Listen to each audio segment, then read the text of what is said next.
Literary analysis and preface insights. The Philosophy of Loving by Allowance. George Saintsbury introduces Pride and Prejudice by referencing Walt Whitman's distinction between loving by allowance, convention, and loving with personal love, genuine affection. He argues that Pride and Prejudice belongs to the latter, maintaining its status as a quintessential work of art that stands apart from books praised simply because they are expected to be. The diversity of Austenian devotion. Northanger Abbey is lauded for its freshness, though Saintsbury notes its smaller scope as a parody. Persuasion is admired for its delicacy, despite a fainter tone.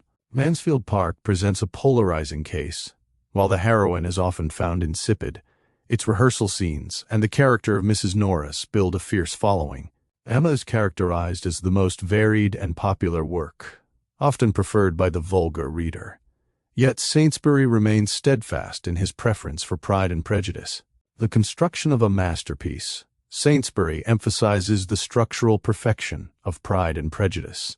Written in the vigor of youth, 1796, and refined in maturity, at Chawton, the novel exhibits a regularity and economy of plot that few works of fiction possess. Every character and incident contributes to the whole, devoid of the unnecessary intrigue found in other works. Humor and characterization. The Addisonian connection.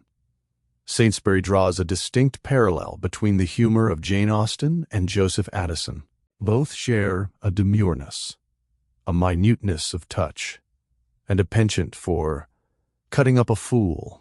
He defends Austen against charges of cynicism, arguing that she merely possesses a keen perception of mixed motives and human fallibility.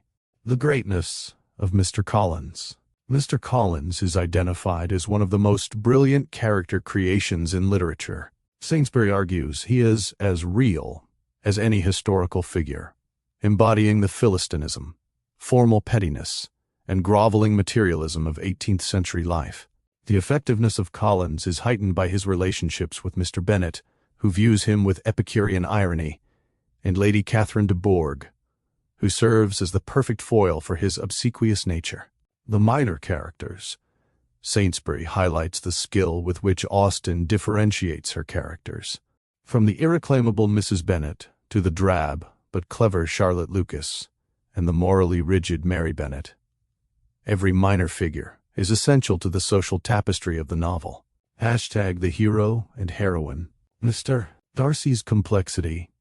Saintsbury posits Darcy as the most interesting of Austen's heroes. His pride, pampered by circumstance, is portrayed as logically consistent, and his transformation through the shock of Elizabeth's scorn is described as psychologically profound and generous. Elizabeth Bennet's irresistible charm. Elizabeth represents a rare blend of wit, playfulness, and moral fearlessness. She possesses a perfect freedom from the submissiveness typical of heroines in her era. Saintsbury places her in a select company of 5 literary heroines, suggesting that for living with and marrying, she holds no equal, largely due to her natural intelligence and refusal to be intimidated by the power dynamics of her society. Technique and realism. Miniature artistry. While critics often describe Austen's field as narrow, Saintsbury reinterprets this, suggesting that her world is a microcosm with cosmic qualities. Her realism is described as far more vital than the dead-alive attempts of later, more literal realists. The power of the stroke. Saintsbury identifies Austen's genius in her ability to build an entire impression through myriad unforced details.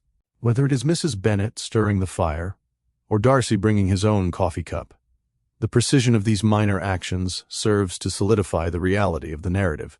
Historical and social context. Constraints and reality.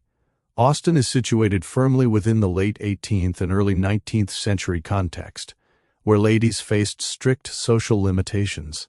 Saintsbury notes that while Austen lived within these boundaries, she possessed a deep knowledge of humanity and art that transcended the superficial restrictions of her time. The romantic contrast. Saintsbury observes that Austen represents the classical shell of her decade, unlike contemporaries like Scott or Coleridge, who relied on more overt, romantic devices. Yet her ability to convey the essence of human experience makes her work timeless. This summary explores George Saintsbury's critical evaluation of Pride and Prejudice, positioning it as the most perfect and characteristic of Jane Austen's works. By examining the structural integrity of the plot, the subtle brilliance of the characterizations, particularly the masterful Mr. Collins, and the enduring, multifaceted charm of Elizabeth Bennet, the text underscores why the novel remains a cornerstone of English literature. The preface serves to guide the reader through the nuances of Austen's wit, the sharpness of her social satire, and her unparalleled command of dialogue, ultimately confirming the novel's status as a quintessential masterpiece of art and human insight.